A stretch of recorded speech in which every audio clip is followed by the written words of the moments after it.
pancake for breakfast.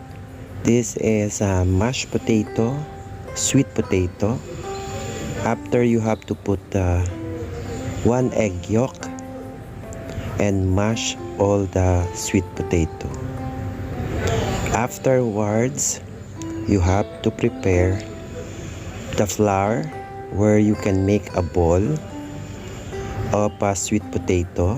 Yes, here we are.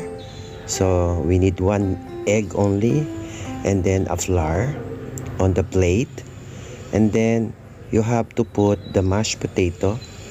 Yes, 1 tablespoon or 2 tablespoon you can put as long as you want.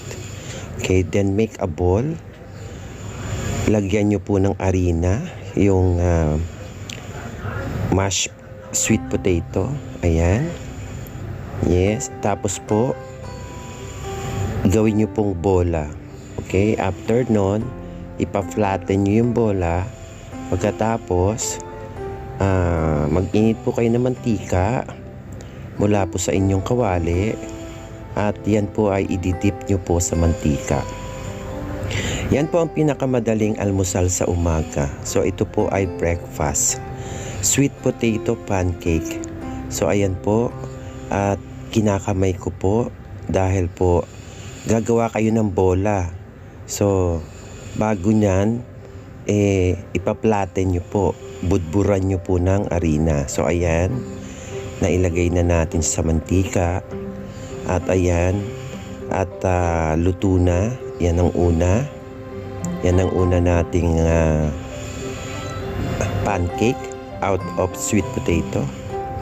So at the same time, gagawa na naman tayo ulit. Ayan, maglagay tayo ng 2 tablespoon na mashed sweet potato sa pinggan or sa plato. Budburan po natin ng harina at bilog-bilugin lang po natin.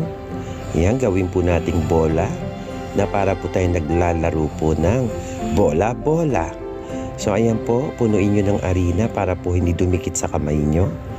Ayan, lamas-lamasin nyo, masamasahin nyo, imekos-mekos nyo po. Ayan, yes. Hindi nyo naman kasi magagawang bola yan kung hindi po gagamitin nyo yung kamay nyo. So kailangan po gamitan ng kamay. Okay, so ayan. Alright, so ipa-flatten nyo po yan. Ayan na, isinalang na po na naman natin ang pangalawa. So ayan, lagyan nyo ng mantika sa ibabaw. Mainit po yan, at kailangan po lang kayo, maliit po ang apoy sa gas stove. Okay, hindi po malakas para hindi po siya masunog. Okay, so ayan po, ang sangkap po niyan ay 2 kamote, 1 itlog, at saka all-purpose flour. Tapos po, mantika. Okay, walang tubig yan. Pagkatapos po sa huli, bubudburan nyo po ng asukal sa ibabaw. Okay? Para nasa inyo po yan kung gusto nyo po sweet. Okay, anyway, pagpatuloy po natin, sundan nyo ako. So yan po ay pang-almusal. At yan po ay napakasarap sa almusal dahil po nutritious yan. Okay, so yan po ay kamote. Alright, so ito naman po yung pangatlo na isinalang natin. Okay, 4 po yung gagawin natin. Ayan, mahina lang ang apoy kailangan. Okay, hanggang sa maluto yan at mag-brown. Sa inyo po, gusto nyo ng brown, gusto nyo bahagya, it's up to you. Okay, so napaka-easy lang po nitong step na to. Pang-almusal po yan, pang-breakfast po sa umaga. Siyempre, sasamahan nyo po yan ng kape na mainit or chocolate drinks na hot, or juice as you like po sa umaga. Kailangan po natin na kumain po ng breakfast or almusal sa umaga. Ayan po, sundan nyo po ako hanggang sa dulo. Ayan, gumawa na naman po tayo. Ginawa kong bola-bola para makita nyo. Ayan, tapos lagyan nyo lang po ng harina para po hindi dumikit. Tapos, all you have to do is to flatten the sweet potato ball. Okay, tapos yan, isalang nyo na ulit siya sa mantika. Bahagya lang po dapat ang apoy. Ayan po. Hopefully po sa mga nanonood, yes, please subscribe to my channel for new update, new uploads. Ayan na po. Ayan na po yung finished product natin. Nakikita nyo.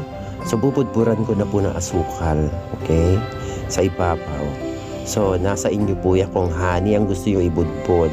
Kahit ano po ang ibudbud nyo, nasa sa inyo yan. Okay? Yun po yung kung ano po yung choices nyo. So, ayan. Sa mga nanonood po, please subscribe to my channel and hopefully, please share my video upload para po sa iba pong nakakapanood ng video. So, maraming salamat po sa lahat na nanonood. At yes po, marami pa po tayong magiging bagong idea po para po sa ating pagluluto dito lang kay Chef Kate.